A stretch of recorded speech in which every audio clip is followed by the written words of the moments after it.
Hi friends, ಎಲ್ಲರಿಗೂ ನಮಸ್ತೆ.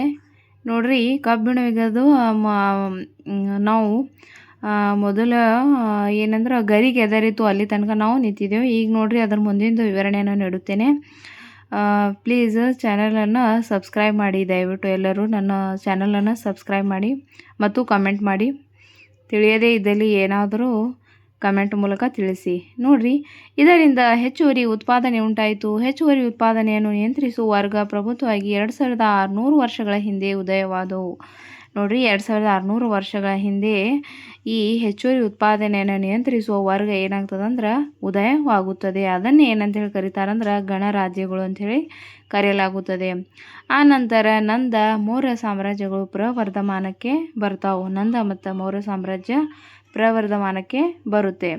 ಕಬ್ಬಿಣ ಶಿಲಾಯುಗಕ್ಕೆ ಸೇರಿದ ಕರ್ನಾಟಕದ ಪ್ರಮುಖ ನೆಲೆಗಳೆಂದರೆ ಬನಹಳ್ಳಿ, ಹಿರೇಬೇನಕಲ್ಲು, ಬ್ರಹ್ಮಗಿರಿ, ಕೊಪ್ಪ, ಹೆಗ್ಗಡೇಹಳ್ಳಿ, ಟಿ. ನರಸೀಪುರ, ಹೆಮ್ಮಿಗೆ, ಹಳ್ಳೂರು, ಜಡಿಗೇನಹಳ್ಳಿ, ಸಾವನದುರ್ಗ, ಹುತ್ರಿದುರ್ಗ, ಪಾಂಡವರದಿಣ್ಣೆ ಮೊದಲಾದವುಗಳು ನೋಡ್ರಿ, ಇವು ಕಬ್ಬಿಣ ಶಿಲಾಯುಗಕ್ಕೆ ಸೇರಿದ ಕರ್ನಾಟಕದ ಪ್ರಮುಖ ನೆಲೆಗಳಾಗಿವೆ. ನೋಡ್ರಿ, CET ಒಳಗೆ GPSR ಒಳಗೆ ಇದನ್ನು ಪ್ರಶ್ನೆ ಕೇಳ್ಬೋದು.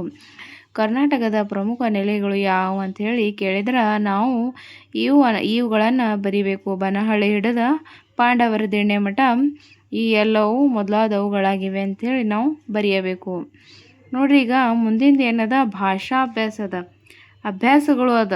ಭಾಷಾಭ್ಯಾಸ ಇಲ್ಲ ನೋಡ್ರಿ ಫ್ರೆಂಡ್ಸ್, ಅಭ್ಯಾಸಗಳು ಅದ. ಅದು ಏನದ ಅಂದ್ರೆ ನೋಡ್ರಿ,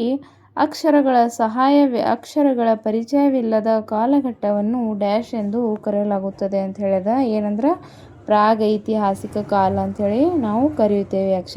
ಅಕ್ಷರಗಳ ಪರಿಚಯವಿಲ್ಲದ ಕಾಲಘಟ್ಟವನ್ನು ಪ್ರಾಗೈತಿಹಾಸಿಕ ಕಾಲ ಎಂದು ಕರೆಯುತ್ತಾರೆ. ಸೂಕ್ಷ್ಮ ಶಿಲಾಯುಗವನ್ನು ಮಧ್ಯಶಿಲಾಯುಗವೆಂದು ಕರೆಯಲಾಗುವುದು. ಸೂಕ್ಷ್ಮ ಶಿಲಾಯುಗಕ್ಕೆ ಮಧ್ಯಶಿಲಾಯುಗ ಅಂಥೇಳಿ ಕರೆಯುತ್ತಾರೆ. ಹಾಗೆ ನೋಡ್ರಿ, ಮೂರನೇದಾಗಿ ಭಾರತ ಉಪಖಂಡದಲ್ಲಿ ಕೃಷಿಯ ಆರಂಭಿಕ ಕುರುಹುಗಳು ಎಲ್ಲಿ ಕಂಡು ಬಂದವ ಅಂಥೇಳಿ ಅವ್ರು ಕೇಳ್ಯಾರ. ನೋಡ್ರಿ, ಭಾರತ ಉಪಖಂಡದಲ್ಲಿ ಕೃಷಿಯ ಆರಂಭಿಕ ಕುರುಹುಗಳು ಪಾಕಿಸ್ತಾನದ ಮೆಹರ್ಘರ್ ನೆಲೆಯಲ್ಲಿ ಕಂಡು ಬಂದಿದೆ. ನೋಡ್ರಿ, ನಾಲ್ಕನೇದಾಗಿ ಇತಿಹಾಸದ ಪಿತಾಮಹ ಎಂದು ಹೆರೋಡೋಟಸ್ ಅವರನ್ನು ಕರೆಯಲಾಗುತ್ತದೆ.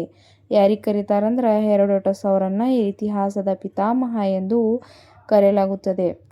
ನೋಡ್ರಿ ಫ್ರೆಂಡ್ಸ್, ಈಗ ನೆಕ್ಸ್ಟ್ ಏನದ ಅಂದ್ರೆ ಕ್ವಶನ್ಸ್ ಅದಾವೆ.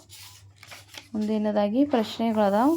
ಪ್ರಶ್ನೆ ಏನದ ಅಂದ್ರೆ ನೋಡ್ರಿ, ಈ ಕೆಳಗಿನ ಪ್ರಶ್ನೆಗಳಿಗೆ ಉತ್ತರ ಬರೆಯಿರಿ. ಇತಿಹಾಸದ 3 ಪ್ರಧಾನ ಕಾಲಗಳು ಯಾವುವು? ಹಳೆಯ ಶಿಲಾಯುಗದ ಮಾನವರ ಉಪಕರಣಗಳನ್ನು ಹೆಸರಿಸಿ.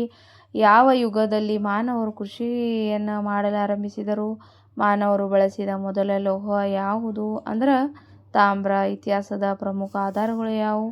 ಪುರಾತತ್ವ ಆಧಾರಗಳಿಗೆ ಉದಾಹರಣೆ ಕೊಡಿ. ಇದೆಲ್ಲವನ್ನು ನೋಡ್ರಿ ನಾವೀಗ ಮುಂದಿನ ತರಗತಿಯಲ್ಲಿ ನೋಡೋಣ.